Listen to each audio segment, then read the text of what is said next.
আসসালামু আলাইকুম রহমতুল্লাহ।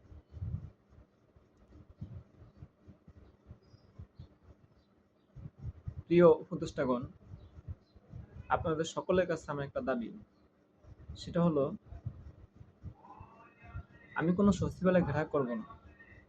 কারণ আমি স্বাধীনতার পক্ষে, আমি শান্তির পক্ষে, আমি গণতন্ত্রের অধিকারের পক্ষে, মানুষের অধিকার, বাংলাদেশের মানুষের অধিকারের পক্ষে।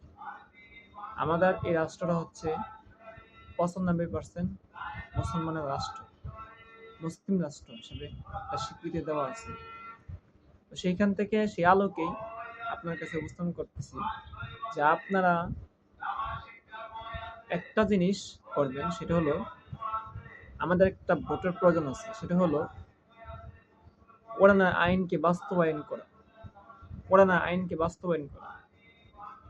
আমাদের নির্বাচন দুটার মাধ্যমে হবে, দুই ধাপে হবে। নির্বাচনটা দুই ধাপে হবে।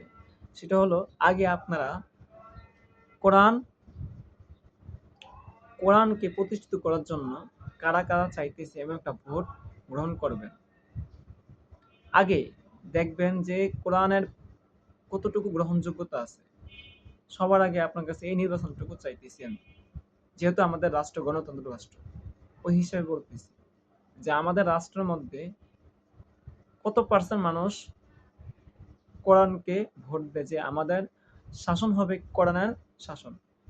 এই ভোটটা আপনারা ব্যবহার করবেন, আপনাদের হাতে পায়ে দেবে অনুরোধ করে বলতেছি। এই ভোটটা আপনারা আগে নেবেন এবং এটার উপর ডিফেন্স করবেন যে যদি আমাদের ভোট বেশি হয় কোরআনের পক্ষে, তাহলে আগামী ভবিষ্যৎ হবে কোরআনের পক্ষে। কোরআনের কোরআনের আইন অনুযায়ী আমরা চাইব কোরআন যেভাবে বলবেন ঠিক ওইভাবে চলার জন্য প্রত্যেকেই আমরা চাইব। দ্বিতীয়ত, যে আরেকটা ভোট হবে যে কোরআনকে কোন ব্যক্তি পরিপূর্ণভাবে কোরআনের আইনকে প্রতিষ্ঠিত করতে পারবে, আমরা ওই ভোটটা আমরা চাইব। এবং আপনারা কয়েকজনের নাম দিবেন, সেখানে আমরা সেটাকে ব্যবহার করব, ভোট দিব। হ্যাঁ, আমরা দেখব সে কে, কোন ব্যক্তি যে পরিপূর্ণভাবে কোরআনের আলোকে উপস্থাপন করতে পারবে, কোরআনের আইনকে বাস্তবায়ন করতে পারবে। আমরা ওই দুইটা ভাবে আমরা দেশটাকে গণতন্ত্র দেশ হিসেবে আমরা দুইটা ভাবে দেশের ভোটের মাধ্যমে এই দেশকে পরিচালিত করতে চাই। ইনশাআল্লাহ আপনাদের কাছে, সমস্ত উপদেষ্টার কাছে আমি এটাই দাবি করি। আসসালামু আলাইকুম।